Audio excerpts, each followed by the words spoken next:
Bila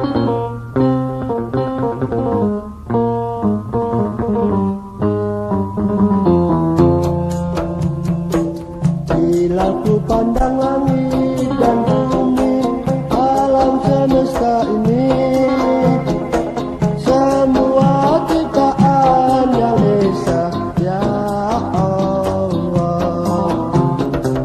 Firman-Mu bagai sinar yang terang, menunjuk kebenaran.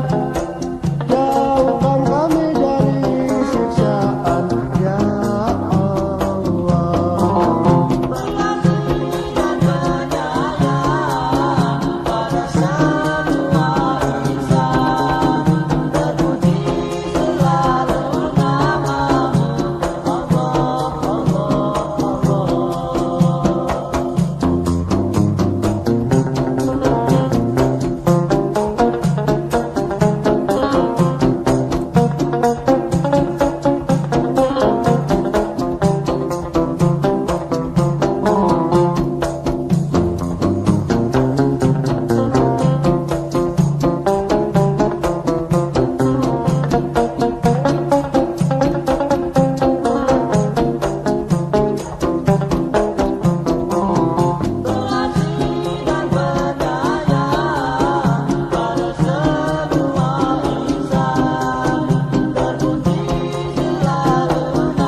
Bila ku pandang langit dan bumi, alam semesta ini, semua ciptaan yang esa, ya Allah.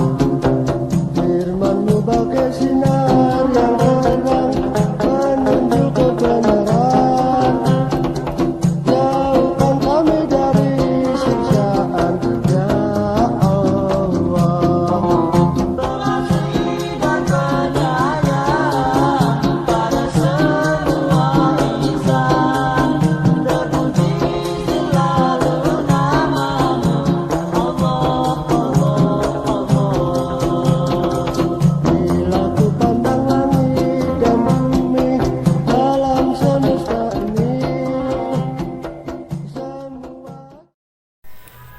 Assalamualaikum warahmatullahi wabarakatuh. Wah, pada malam hari ini tanggal berapa nih teman-teman? 22 Tanggal 22 ya, hari Rabu, tanggal 22 ya. Bulan April ya, 22 April berarti hari Kartini ya, Rak? 21 dulu. Oh, hari Kartini hari apa? 21 lah. Kemarin ya? Sekarang? Sekarang 21 April. Ah, itu berarti salah ya. Salah. 21 April. Pada malam hari ini tanggal 21 April ini kami sudah ngisi tarawihan dengan Ustadz Imron. Nah, ini Pak Ustadz Imron nih. Beliau tuh. Nah, di mana ngisi tadi? Bulkhair Kopri. Korpri. Nah, kami ini beginilah, namanya Laskar Dakwah. Sudah berbuka langsung pergi, kadang-kadang makan belum dan seterusnya. Nah, mudah-mudahan rezeki kami ada di jalan. Jadi malam ini kami bertemu dengan beliau dalam rangka menceritakan masalah kaji.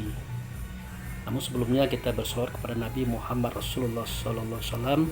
Allahumma sholli ala Muhammad wa ala ali Muhammad. Nah, jadi Pak Imron kemarin demam, dalam artian demam itu bukan demam, capek aja, capek, kita istirahat kan. Nah, memang fisik kita tidak bergerak, tapi pemikiran, perasaan, pandangan batin gitu terus berjalan. Jadi kebenaran ada yang minta menjelaskan masalah puasa.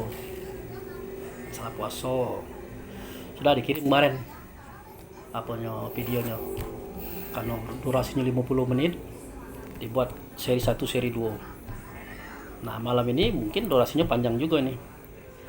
Nah, yang bakal kita bahas malam ini masalah surat Al-Baqarah 30. Nah, Al-Baqarah 30 itu di dalam Al-Quran bunyinya wa iz qala rabbuka lil malaikat inni ja'ilu fil ardi khalifah. Nah, itu. Jadi maksudnya adalah ingatlah seketika Tuhanmu berkata-kata kepada para malaikat. Nah, isi katanya adalah inni ja'ilu fil ardi khalifah. Aku hendak menjadikan di dalam bumi itu khalifah. Jadi selama ini kita berpikir bumi itu adalah hamparan besar ini. Nah, ternyata bumi itu adalah tubuh kita, badan kita, jasad kita.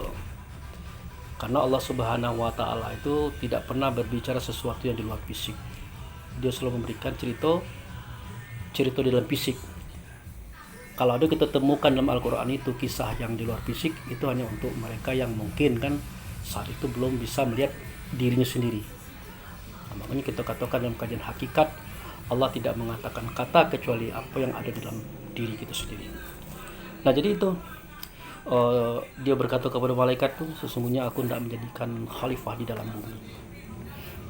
Nah, khalifah yang dimaksud tuh itu tadi ada yang akan ditanamkan di dalam bumi itu. Nah, maka dijawab oleh malaikat, at-taj'alu fiha mayusidu fiha wa yasfikud dima. Adakah masih juga engkau hendak membuat makhluk ataupun menciptakan ataupun menjadikan makhluk yang nanti dia itu akan berbenci-bencian, beriri-irian, berdengki-dengkian, berbunuh-bunuhan, bertumpah-tumpah darah. Nah, sedangkan kami ya bertasbih, mensucikan engkau dan seterusnya itu. Maka dipotong oleh Allah dengan suatu kalimat, ini a'lamu ma la ta'lamun. Aku tahu apa yang kamu tidak tahu. Nah, ini yang menarik kalimat ini. Jadi untuk membuktikan bahwa tubuh itu adalah bumi, itu ada dalam surat Al-Hasyr ayat 31 kalau Bapak tidak salah. Lau anzalna Qur'an ala jabalai la ra'aitahu. Seandainya Al-Quran itu kami letakkan di atas jabal atau bukit, kamu akan melihat bukit itu akan merunduk, kemudian pecah karena takut kepada Tuhannya. Gitu.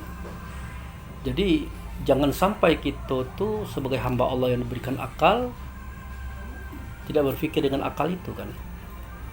Kita sudah buktikan beberapa daerah, beberapa negeri, rata-rata barang itu di atas bukit galau.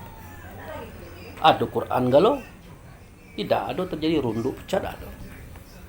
Nah, ternyata setelah kita tangkap daripada pemahaman yang diberikan oleh orang tua kita, maksudnya adalah seketika Quran diri kita ini sudah tidak lagi di dalam tubuh, dialah di luar, dialah berada di atas tubuh. Nah, itulah kematian namanya. Jadi Quran pada diri kita itu seperti kita rujukan kepada cerita lama itu. Ketika Rasulullah berkata, zalikal kitab, maka sahabat bertanya, ya Rasulullah, apa itu kitab? Kata Nabi, kitab itu Quran. Nah, sahabat belum juga ngeh, sahabat belum juga nangkap maksud Nabi itu. Nah, seketika keluar kata-kata Yasin wal Qur'anil Hakim, sahabat bertanya, ya Rasulullah, apa itu Quran? Nah, barulah Nabi menjawab bahwa kitab itu adalah Quran. Quran itu bal huwa ayatu bainatu fi suduril ladzina utul ilmi wa may yajhadu bi ayati ila zalimun. Sesungguhnya kitab itu adalah Quran. Quran itu adalah ayat di dalam dada kamu, tanda Tuhan dalam dada kamu. Nah, dia itu adalah ruh gitu. Tidak akan mendustakan dia kecuali orang yang zalim. Nah, siapa orang zalim? Nah, orang zalim itu kan orang di luar, nanti akan ketemu dalam cerita kita ini. Nah, itulah yang dimaksud kitab diolah, Quran diolah, ayat diolah. Nah, kalau itu sudah keluar dari tubuh kita, roh tadi sudah berada di atas tubuh ini, nah, itulah yang dimaksud tadi, dia sudah berada di atas bukit. Nah, nanti kita akan melihat bukit ini akan lama-lama merunduk, tiba-tiba bengkak, pecah, hancur. karena takut kepada Tuhan. Ya, takut di sini dalam artian memang begitulah ketentuan Tuhan, tidak mungkin dilanggarnya, pasti hancur tulah.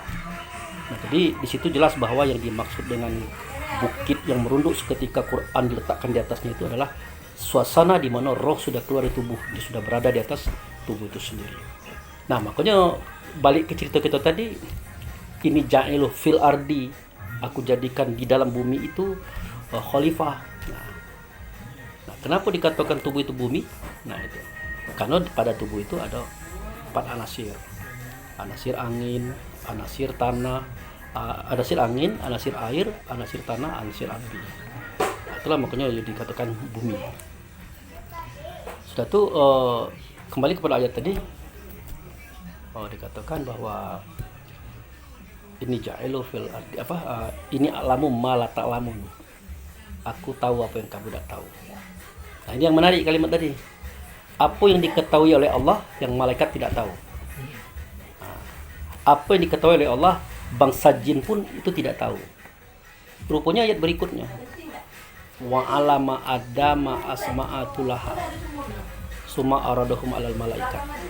Mengajarkan Allah kepada Adam nama-nama. Nah, itu. Kemudian menyatakan kepada malaikat. Artinya angkat. Apa ini? Kan gitu. Tapi itu dia berikutnya. Jadi Allah ajarkan kepada Adam itu nama-nama. Sayang 1000 kali sayang, para ahli tafsir kita mengatakan, ini air dam, ini tanah, ini pasir, ini gunung, ini macam-macam. Mereka artikan itu. Padahal kalau sekedar untuk penamaan itu, kita bisa, Adam bisa, tidak perlu diajarkan itu. Contohnya kan, ada ratusan negara di dunia ini menamakan benda cair yang namanya air beda-beda. Kalau kita namanya air, kalau orang Arab maun, kalau orang Inggris water. Di daerah apalagi ada biwa, ya, ada banyu, ada ayia, ada ayia. Nah, kalau soal penamaan gampang. Nah, ternyata yang dimaksud di sini adalah bahwa Allah itu memiliki memiliki azas penciptaan, yaitu 4. Pertama kali zat, sifat, asma atau nama, if'al atau perbuatan. Nah, jadi kalau dia sudah berkata zat, itu merujuk kepada Allah itu sendiri. Kalau berkata sifat, itu merujuk pada Muhammad. Kalau berkata asma atau nama tadi, itu merujuk pada roh. Kalau sudah berbicara if'al atau perbuatan, itu merujuk pada fisik gitu. Nah, itu. Nah, maka di situ asma, di situ artinya Allah mengajarkan kepada Adam tentang mengenal diri. Kalau Adam di sini jelas bahasanya itu. Adam itu yang dari tanah tadi. 4 anasir yang ada pada tubuh itu yang diajari oleh Allah tentang nama-nama melalui ruh yang ada pada diri Adam. Itu rinciannya. Nah, jadi berdasarkan itulah setiap nabi-nabi tidak dan tidak yang mengajarkan nama itulah. Kalau zaman Nabi Adam cek itu. Nah, ternyata dalam zaman Nabi Sulaiman ketemu kisah sewaktu Nabi Sulaiman mengumpulkan pasukan-pasukannya, ternyata ada satu pasukan yang namanya burung hudhud itu tidak nampak. Nah, terakhir Sulaiman mengatakan kalau seandainya hudhud hari kau tidak balik, besok jom balik saya potong. Nah, sampai seperti itu ancaman Nabi Sulaiman. Rupanya dalam kemudian hudhud balik, lapor bosnya, maaf aku terlambat karena aku tadi sedang terbang menuju daerah kita nih, di daerah Sabah aku berhenti. Aku nengok sebuah kerajaan, rakyatnya banyak, negerinya makmur. Nah, tapi sayang mereka tidak menyembah Allah, menyembah matahari. Karena itulah aku terlambat. Nah, berkatalah Sulaiman, benarkah perkataanmu itu wahai hudhud? Jawabnya benar. Nah, kalau benar, wahai Perdana Menteri, macam mana caranya? Ada yang di daerah di kawasan dunia ini ada kerajaan tapi dia nyembah selain daripada Allah, macam mana caranya? Kata para menteri, surati dulu, nanti baru kita adakan apa semacam digertak dulu macam mana. Makanya dalam surah At-Taubah itu tidak ada bismillahnya. Karena surah At-Taubah itu di dalamnya ada kalimat Nabi Sulaiman tadi. Seketika beliau menyampaikan surat kepada Ratu Balqis itu, pertama kali yang ditulis oleh beliau Bismillahirrahmanirrahim. Ternyata Nabi Sulaiman ada Bismillahirrahmanirrahim. Berarti Nabi Sulaiman sudah mengenal yang dengan nama Allah itu. Nah, keberadaan itu sebenarnya mewakili keberadaan nabi-nabi lain, karena pelajaran agama ini kan berbeda, ada perubahan. Nah, terakhir di zaman kita, di zaman Nabi Muhammad, lebih terang lagi pengertiannya. Ayat pertama, surat pertama daripada Al-Quran itu sendiri bunyinya Iqra bismi rabbikal ladzi khalaq. Nah, bacalah dengan nama Tuhanmu yang menciptakan. Nah, oleh karena akal fikir bangsa kita ini, umat Islam khususnya kurang bergerak untuk memahami ini, dikiranya membaca tulisan. Padahal di situ jelas bahasa adalah bacalah dengan nama Tuhan engkau yang menciptakan. Nah, dikira itu kata-kata itu untuk Rasulullah kan? Oke lah, kita anggap seperti itu. Tapi sebaliknya, ketika Nabi menyampaikan itu kepada kita, nah, makanya sahabat-sahabat kan waktu Nabi ngomong itu kan senyum. Kata Nabi, ya sudahlah, kamu senyum-senyum itu pasti mencemoohkan saya. Memang saya tidak baca nulis, tidak baca karena saya memang ummi. Tapi yang saya maksud di sini, Iqra di sini, bukan baca tulisan, bukan baca bacaan, tetapi lihatlah, dengarlah, rasakanlah sesuatu itu untuk suatu kepahaman. Itu yang disebut dengan membaca. Misalnya seperti ini, kita rondo malam misalnya kan, terdengar kresek-kresek, kita pasang pendengaran gitu. Itu artinya kita membaca dengan pendengaran. Atau kita misalnya kawan kita minjam motor, tadinya bajunya merah kan, janji sejam, tahu-tahu lah 3 jam, 4 jam, 5 jam, dah balik juga. Dari kejauhan kita nengok, kalau di ini orangnya, jangan-jangan dia lah itu. Waktu kita nengok itu kita membaca dengan penglihatan. Kemudian lagi, misalnya kita ngomong cak ini, lampunya padam. Kita nak cari korek, kita meraba mana korek, mana lilin dan sebagainya. Nah, situasi kita pada waktu itu membaca dengan perasaan. Nah, itulah membaca menurut pemahaman Rasulullah yang diajarkan pada sahabat waktu itu. Nah, akhir itu kata Nabi, nah terus terangnya, kamu tidak akan bisa membaca kalau tidak dengan nama Tuhan. Bertanyalah sahabat, apa itu ya Rasulullah dengan nama Tuhan? Mana dionyo yang dengan nama Tuhan itu? Maka dijawab oleh Rasulullah, yang dengan nama Tuhan itu adalah ruh kamu di dalam dada kamu. Nah itu. Nah alhasil bertanya pula sahabat, nama Tuhan yang keberapa yang diberikan kepada ruh-ruh itu? Dikatakan oleh Nabi, nama Tuhan yang ketujuh. Allah, Rahman, Rahim, Malik, Kudus, Salam, Mukmin. Nah, bertanya lagi sahabat, kenapa harus mukmin? Kenapa tidak yang lain, Jabar misalnya? Tidak, kata Nabi. Mukmin itulah nama Tuhan yang disisipkan kepada setiap ruh. Nah, artinya orang yang percaya kepada Tuhan. Nah, timbul pertanyaan sahabat, bagaimana dia bisa percaya kepada Tuhan? Apakah karena dia banyak dengar ceramah, dengar diskusi, atau karena dia banyak baca kitab atau buku-buku? Ya kata Nabi, tidak. Memang dia pernah berhadapan dengan Tuhannya, mendengar suara Tuhannya. Nah, seketika ditanya oleh Tuhannya, alastu birabbikum, mereka jawab, bala syahidna. Kenapa? Karena mereka mendengarnya.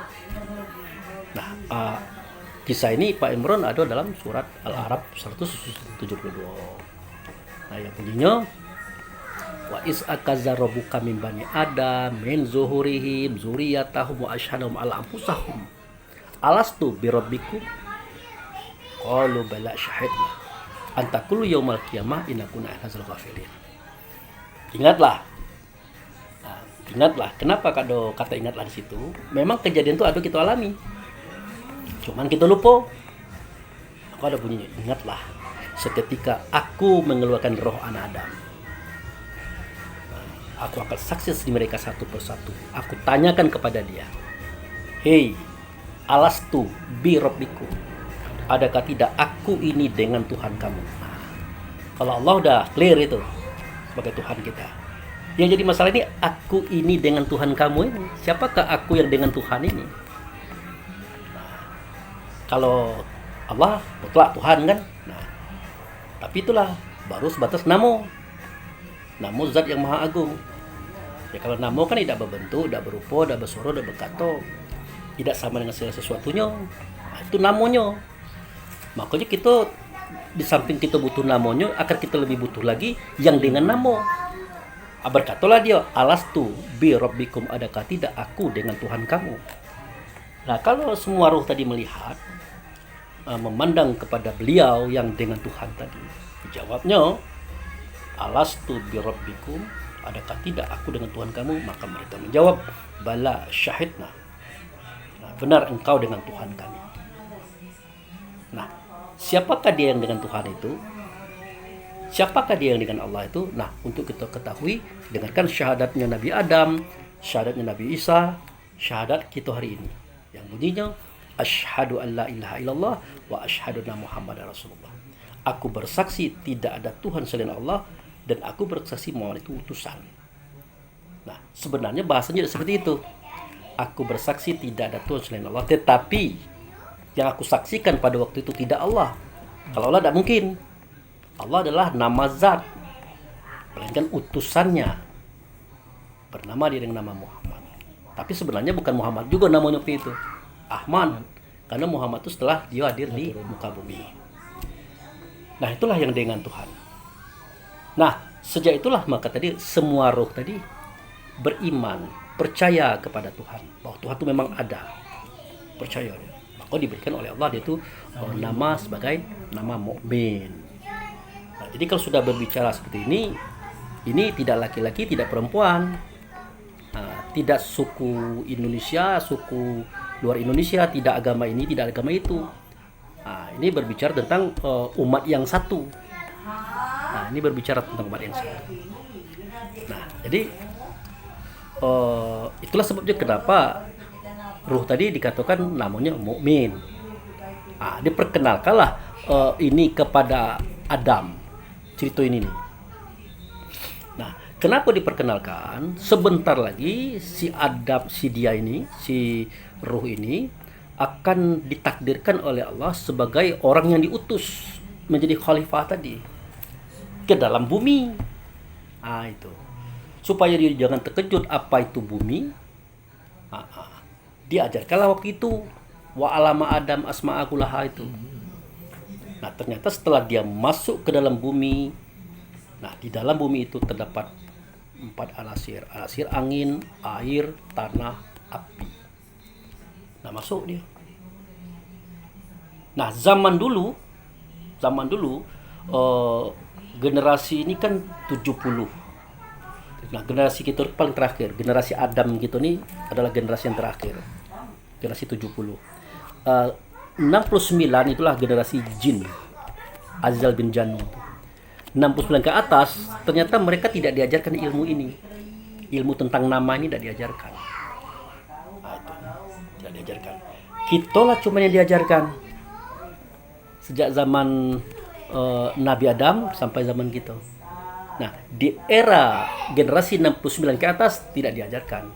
Makanya Tobo itu saling bunuh, iri-irian, dengki-dengkian, saling bunuh. Karena mereka tidak tahu siapakah yang membenci ini, yang dengki ini, yang saling serang, saling bunuh, saling rampas ini. Mereka tidak tahu, dikiranya dirinya juga gitu. Nah, di kita ini dijelaskan oleh Nabi Muhammad. Kalau kamu itulah yang innalillahi wa inna ilaihi rajiun.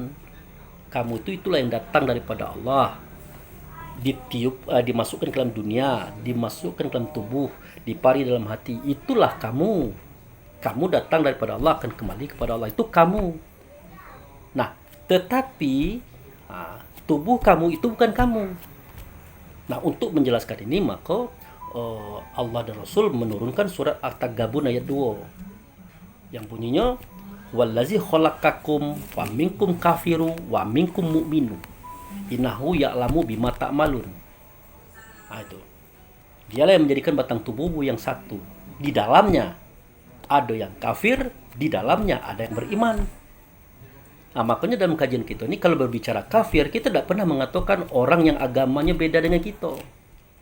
Karena di ayat ini, innahu ya'lamu bima ta'malun. Dia mengetahui apa yang kamu kerjakan. Jadi kalimat kafir dan mukmin itu tergantung dalam bentuk perbuatan kita. Nah, itu. Bukan agama kamu apa? Agama saya ada, tapi yang jelas bukan Islam. Oh, berarti kamu kafir. Tidak ada bertemu dalam kajian agama gitu itu. Tidak ada bertemu juga dalam kajian Quran seperti itu. Nah, yang kafir itu kata Allah perbuatannya. Kalau perbuatannya itu mengingkari kebenaran Tuhan, kebenaran Rasul, udah kafir dia. Walaupun judulnya Islam mereknya. Aja itu. Nah, ini bisa kita lihat dari kejadian-kejadian di mana orang sholat sendiri masih dikatakan Allah kafir gitu kan. Di Al-Anfal ayat 35 ya. Wa makana sholatam indal bait mutaka wa tasdiyah fazuku azaba bima kuntum takfurun. Tidaklah sholat mereka di Baitullah kecuali hanya sama dengan bersiul-siul dan bertepuk tangan aja.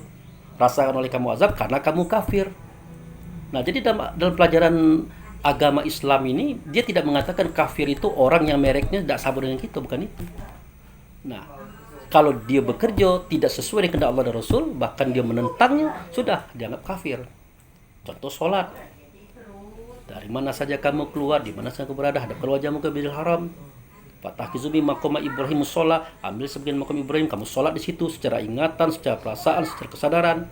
Fisik boleh di rumah, boleh di masjid, boleh di toko, boleh di kantor, tapi rasa dirimu di saat kamu sholat tidak boleh kemana-mana, harus di tempat itu. Makanya falyabudu rabb hadzal bait, kau sembah Tuhan di sini, jangan kemana-mana. Nah, oleh karena kita tidak ngerti persoalan ini, kita kemana-mana. Ah, itu. Apa dah? Nah, balik. Nah, kemana-mana. Nah, jadi kita potong cerita nih. Ini dah. Oke, besok aja pengerjakan sekarang ya. Ya. Tapi boleh tadi ke dosennya itu tuh dikirim format PDF atau Tidak di PDF pun aja. soalnya agak perlu digali lagi gitu. Besok lah itu ya, lama-lama. Ya. Jelas bisa di printer, di print. Ya. Nah, bener deh. Ya, Kak? Ya. Ini nanti ya. Hati-hati dah. Ya. Jadi dalam sebuah video di seni tidak mesti formalitasnya. Termasuk wajah Pak Imran lah mulai mengantuk tuh. Bukan ngantuk, kelitaan. Minum dulu Pak. Ya, belum. Nah, Lanjut. jadi cek itu. Nah, ini nampaknya jadi seri 1 deh. Nah, kalau di kita cek itu, kita tidak akan mengatakan maaf nih ya, agama selain mereknya Islam itu kafir, kita tidak akan. Karena dalam pelajaran agama juga tidak seperti itu. Nah, kekafiran seseorang, berimannya seseorang tergantung dari perbuatan. Innahu ya'lamu bima ta'malun. Sesungguhnya dia tahu apa yang kamu buat. Nah, kalau kamu berbuat yang dia kendaki sesuai dengan kehendak Allah dan Rasul, udah kitalah yang beriman. Kalau kita mengingkari itu ya sudah kita kafir. Nah, itu. Jadi dalam hal sholat pun kita dikafirkan Allah kalau tidak sesuai prosedur. Bahkan yang lebih terang lagi adalah seketika Nabi berkata kan, bainal kufar wal mu'min tarku sholat. Beda orang kafir dengan orang mukmin itu Sholat. meninggalkan sholat. Nah, pernahkah kita pikirkan itu? Beda orang beriman dengan orang kafir itu hanya dalam hal meninggalkan sholat. Nah, kami tidak Pak Ustaz. Kami tidak meninggalkan sholat. Azan datang kami ke masjid. Nah, orang takbir kami takbir, orang salam kami salam. Nah, jadi kita kadang-kadang keliru. Betul. Kita azan datang kita ke masjid, betul. Orang takbir kita takbir, orang salam kita salam, betul. Tapi benarkah kita sholat waktu itu? Ternyata tidak. Allahu Akbar, tangan kita ngangkat, berdekap gitu. Kita tinggalkan sholat waktu itu. Kita tinggalkan bersama dengan takbir, kita pergi ke kebun, kita ke pasar, kita mancing ikan macam-macam. Jelas kita sudah meninggalkan sholat pada waktu itu. Padahal kita tidak boleh meninggalkan. Kalau kita tinggalkan, kita itulah yang dikatakan kafir. Nah, itu. Kalau kita tetap di tempat yang Allah tunjukkan sebagai prosedur melaksanakan sholat, nama itulah dikatakan mukmin. Nah ini tidak disadari oleh banyak saudara-saudara kita. Makanya kita tidak akan mengatakan orang lain kafir karena merek beda, tidak. Perbuatannya itu. Karena apa ini? Nah, jadi dengan adanya kita keluar itu sudah. Karena di situ juga itu alasannya kan fazuku azaba bima kuntum takfurun. Nah, tidaklah sholat mereka di rumah itu sama saja dengan bersiul-siul dan bertepuk tangan saja. Rasakan oleh kamu azab karena kamu kafir. Wajar kalau keluar hadis itu tadi. Aja itu. Nah, jadi jelas bahwa kita memang tidak akan membicarakan orang kafir itu adalah orang yang bukan bermerek Islam.